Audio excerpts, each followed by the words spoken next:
غمناک نباید بود از طعن حسوده دل. شاید که چو وا بینی، خوب باید نگاه کنی، چالش چجوری وا بینی؟ وا شنوی؟ نه. وا بدانی؟ شاید که چو وا دانی؟ نه. شاید که چو وا بینی، چون چشم دل باز کنی آن بینی، میفهمی که به نفع. هر کو نکند فهمی زین کلک خیال انگیز. هیچ کس از این کلک خیال انگیز، قلم صنعی که اومده، یعنی خودکار گذاشته رو ورق، صفر شروع شده، نقطه شروع شده، حالا بعدش باش نوشته حسینی به دنیا آمده.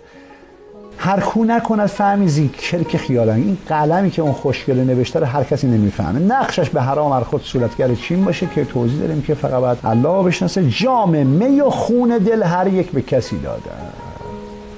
راز بسیار بزرگی رو حافظ اینجا میریزه بیرون که مذهب و مسجد و دین و کتاب و خدا و پیغمبر و تلاش و کوشش و همت بلند آر که مردان روزگار از همت بلند به جایی رسیده رو میده رو هوا.